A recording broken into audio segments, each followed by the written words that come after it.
West Premier Bushy Maape is tabling his first State of the Province address at the Provincial legislature this morning. Maape was elected as Premier in August last year following the resignation of Job Mokgoro. Let's take you there now live.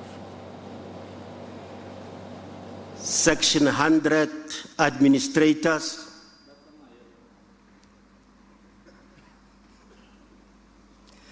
Director General and Administrator in the Office of the Premier, members of the Diplomatic Corps, members of the media, fellow South Africans.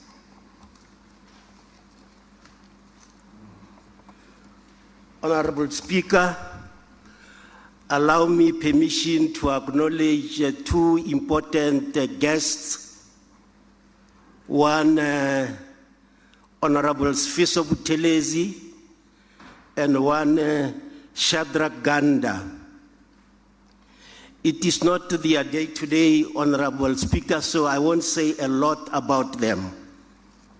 But Honorable Buthelezi was my cellmate on Robben Island.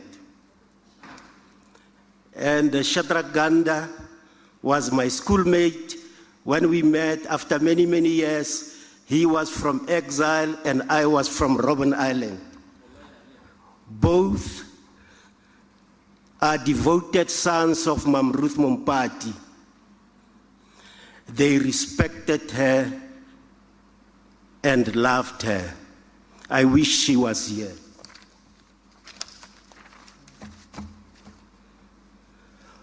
Madam Speaker, honorable members, it is my distinct honor and privilege to stand before this House to present the 2022 State of the Province Address of the Northwest Province. We stand here today fortified by the full knowledge of the support of the people, their pride, their optimism, their hard work, which underscores the strength of this province, is what will make us achieve our goals. We are a special province.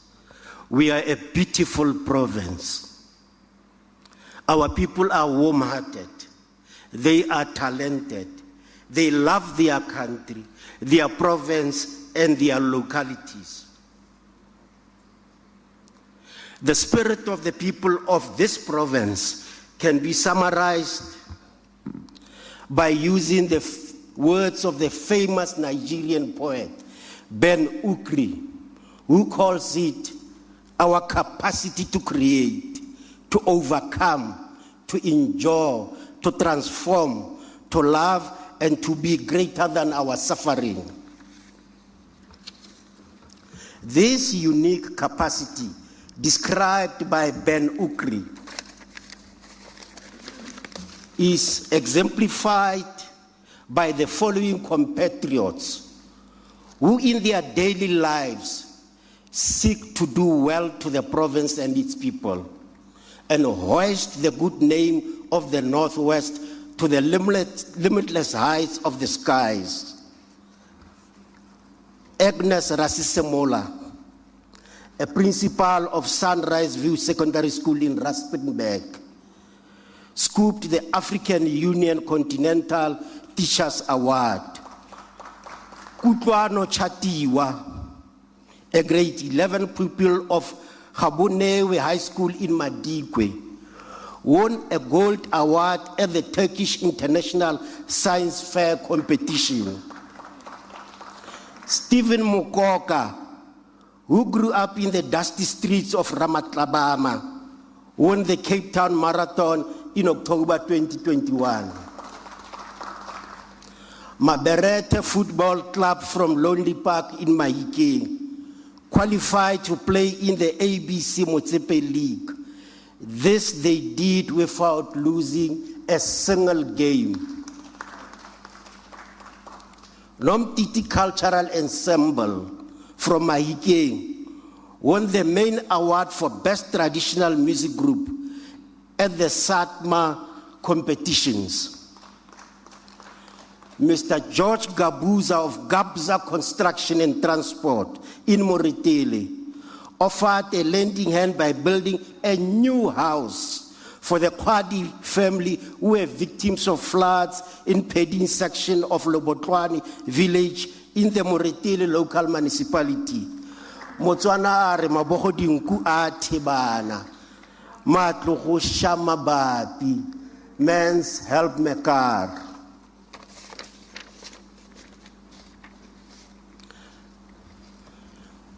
Honorable members, efforts of these patriots and many others are often undermined by negative stories emanating from our province, stories of corruption, instability, infighting, poor service delivery, and general perceptions of incompetence. Honorable members,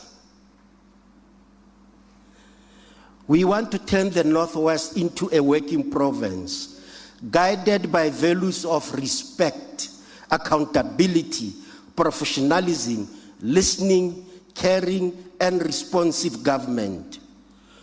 We need to change these negative perceptions about the province, and this we are doing by developing a new culture of service delivery and good governance. We acknowledge the failures of our past, and in some instances, our present. Our people still do not have reliable water in some areas. Sewer still flows in some of our localities, and some of our roads are still not easily trafficable due to potholes. Honorable members, it is my firm belief that all challenges of service delivery are within our ability to resolve and require government, communities, business, and labor unions to work together.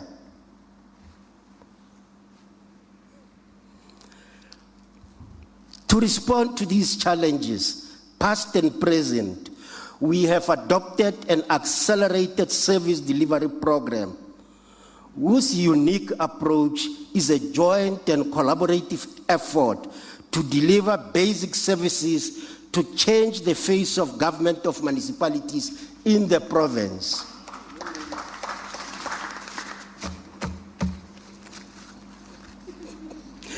If we are unable to resolve basic challenges at local level, our people will not believe that we can address bigger social challenges of crime, poverty, inequality, and unemployment. Failure to deliver basic services has now escalated and impacted economic activities, thereby stifling production capacities of many businesses and causing further hardships through job losses. Honorable members of the legislature, our economy has taken a battering due to the impact of COVID-19. Provincial GDP contracted by 7.6% in 2020. Economic recovery is projected to be about 6% of GDP in 2021 and 1.9% in 2022. One of the challenges we are facing, however, is that economic recovery in terms of GDP is not necessarily translating into proportional recovery in the number of jobs lost during the worst time of the COVID-19 pandemic. The unemployment rate in the Northwest currently stands at a frightening figure of 35.7%, with youth unemployment at an all-time horrific figure of 63%. These levels of unemployment are described as a ticking time bomb, which requires different social partners to work together in finding lasting solutions. As part of the process to address the challenges of unemployment, we have in the last months been engaging with different sectors of the economy in order to develop a common platform within which economic growth and job creation can be addressed.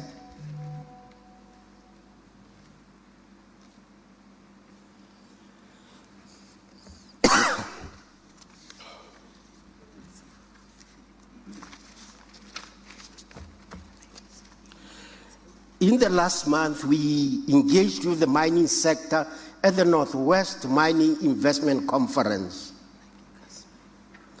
We interacted with the agriculture and tourism sectors, which are very critical to the growth of the provincial economy. Honorable members, these interactions with the critical sectors of our economy are a build-up towards the Provincial Job Summit to be held in May 2022.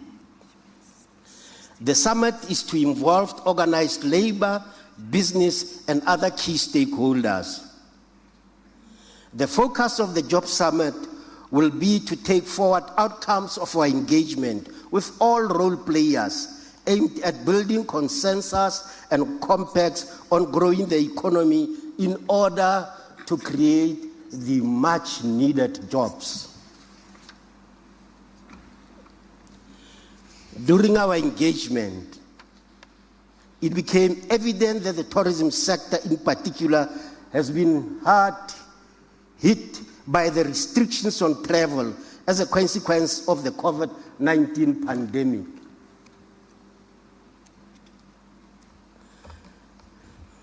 With the relaxation of travel restrictions, however, there is an upturn, particularly in respect to domestic tourism. Madam Speaker and honorable members of the legislature, in the course of our engagement with the agricultural sector and my travels throughout the province, it has become clear that we have potential for agricultural production and for associated agro-processing activities beyond the levels that currently obtain.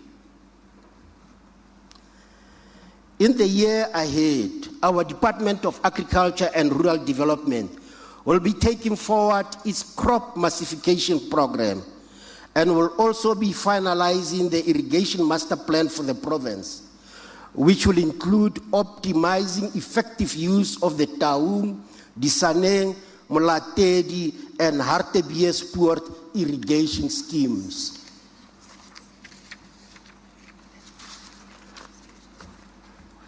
There is also a potential for engaging in the production of new crops and the cultivation of arable land previously neglected in all the 4 districts.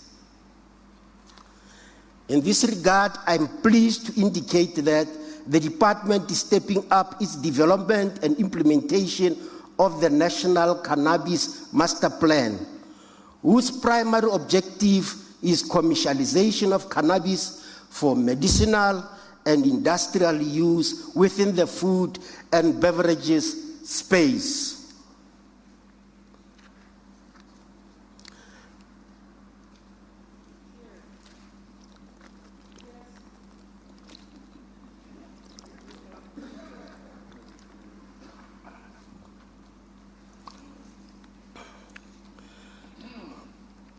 We recognize that it is a shared task to grow the economy and to create jobs.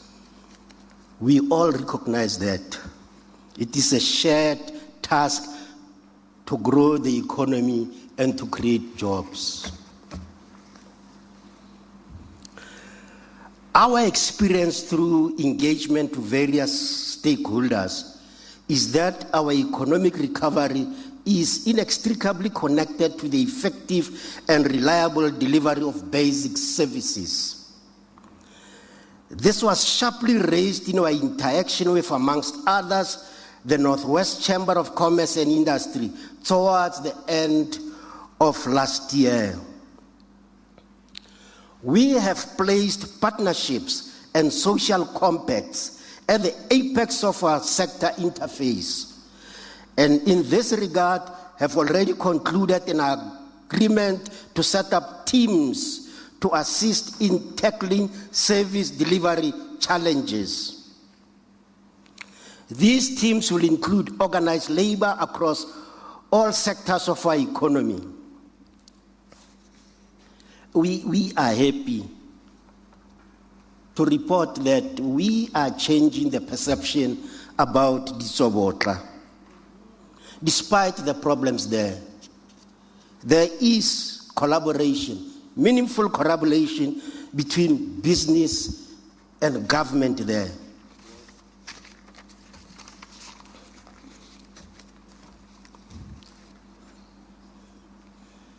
And I would like to use this occasion to extend a word of appreciation to the Northwest Chamber of Commerce and Industry and to the Lichtenburg Business Chamber for the constructive way in which they are collaborating with government in this regard. Just that I give some flash to this story.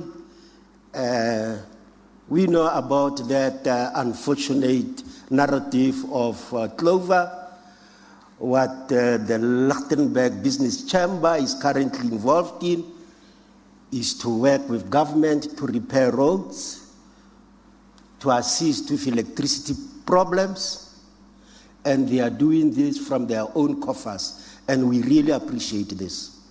As you know, Lichtenburg has a history of being a very conservative town in Western Transvaal, but today it is leading the way. I want to mention within this context the Noordwest Coöperasie, which concluded an agreement with the Provincial Department of Public Works and Roads, whereby the Noordwest Coöperasie gaan help met die herstelling van paaie, voornaam in die plattelande van ons provincie.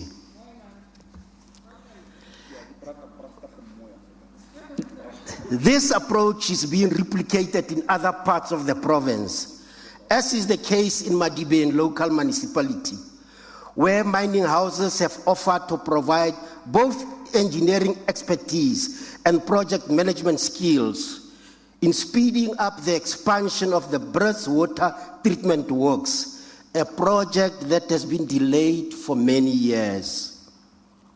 Again, the mining houses are saying, we are not going to give anyone money. We will come with our own human resources. We will come with our own money, and we want to ensure that the people of Madibe do get water. I would like to believe that we are making progress in building consensus that the road to better service delivery is better served by cooperation rather than litigation. And we are committed as this administration to building these relationships further in the new year. Ek wil dit weer herhaal. Ons wil saamwerk met die mense van die provinsie. Ons wil nie elke nou en dan hardloop na die hof om probleme op te los. Laat ons almal hande samspan en probleme oplos. Honorable Speaker, as part of creating job opportunities in our province, we will pursue efforts to realize the establishment of the Bojanala Special Economic Zone. The Office of the Premier will drive the successful operationalization of the SEZ, working with the relevant department.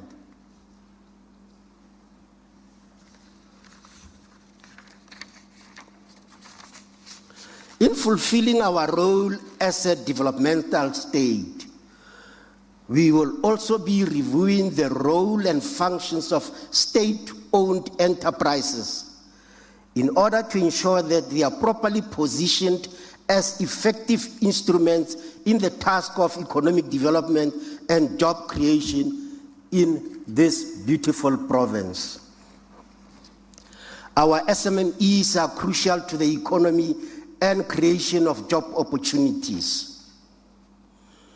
We want to report that the SMME Relief Fund, administered by the Northwest Development Corporation, has so far paid a total of 4,353 beneficiaries, resulting in an expenditure of more than 22.8 million.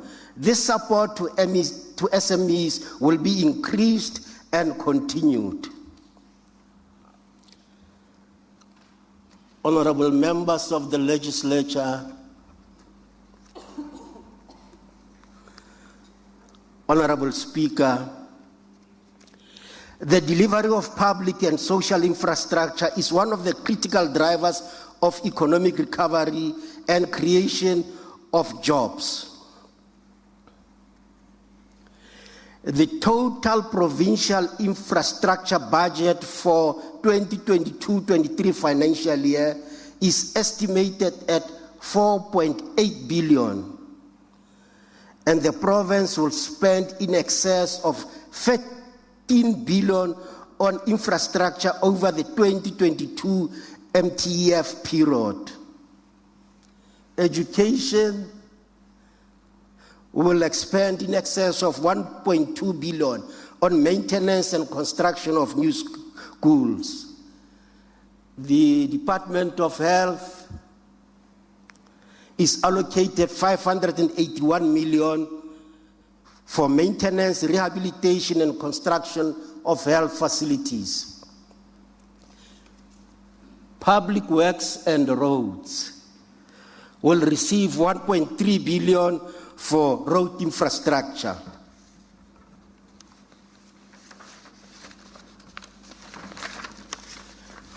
The performance and the capacity of provincial departments and state-owned entities to deliver on infrastructure mandate has not been good, if not unsatisfactory.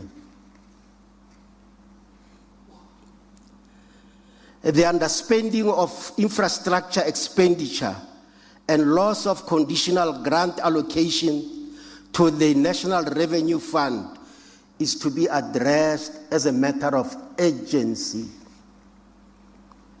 We are proposing that we have already agreed that we are going to have a summit to look at how we build capacity for quick infrastructure rollout. We will revive the Premier's Infrastructure Coordinating Committee to assess readiness of projects to be implemented in the 2022-23 financial year.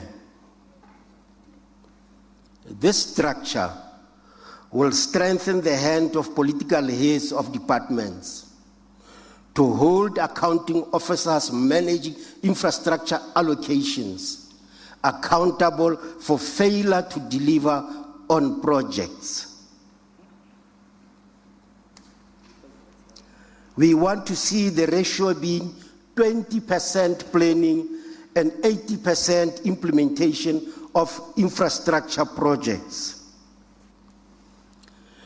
We have already reached out to the Infrastructure South Africa unit in the presidency to assist with the establishment of monitoring capacity in the Office of the Premier to improve infrastructure delivery.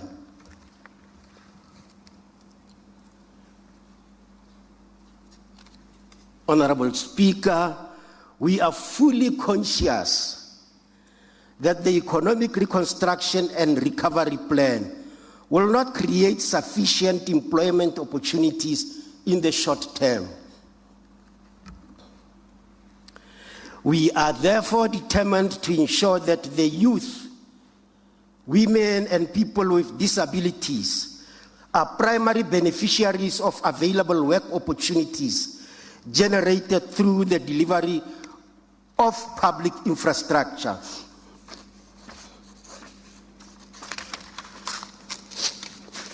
A total of 12,494 job opportunities will be created across all infrastructure delivery departments in the 2022-23 financial year through the expanded Public Works Program.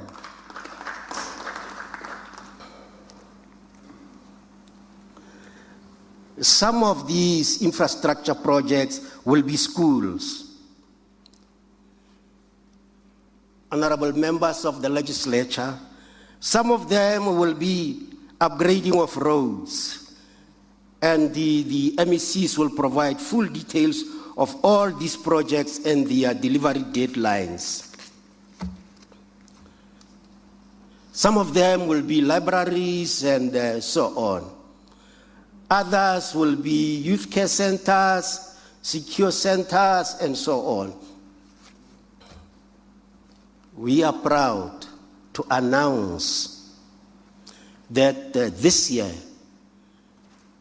we will be honoring Archbishop Emeritus Desmond Tutu.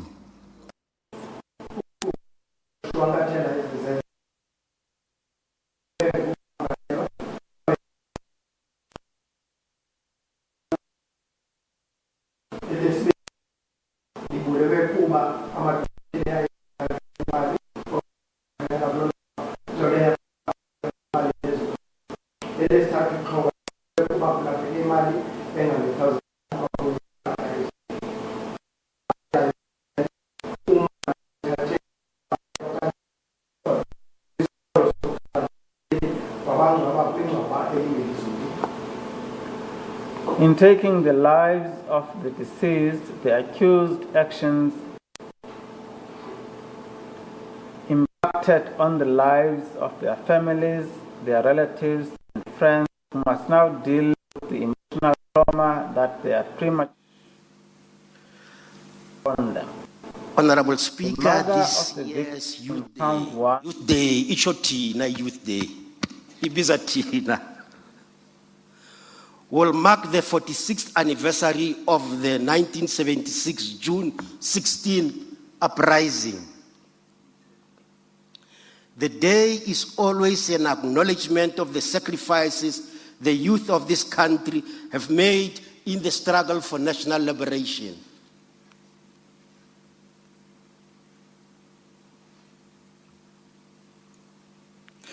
It is also a constant reminder of the critical role the youth will play in the future of our province. Indeed, the future belongs to the youth. To address challenges that have faced young people in the past, the Office of the Premier will convene a Provincial Youth Summit.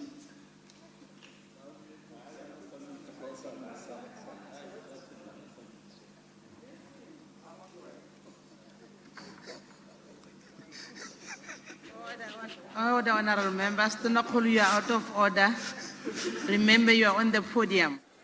Is the Premier of the Northwest, Premier Maape, talking to us about issues of service delivery in his first State of the Province address, saying that there needs to be a change in terms of the negative perception about the province. He also spoke about the issues of water, also potholes, saying that all challenges of service delivery are in their ability to resolve. We'll come back to the State of the Nation, State of the Province address rather, and give you the big takeaways. But this is also happening on our watch. The World Health Organization, along with the presidency,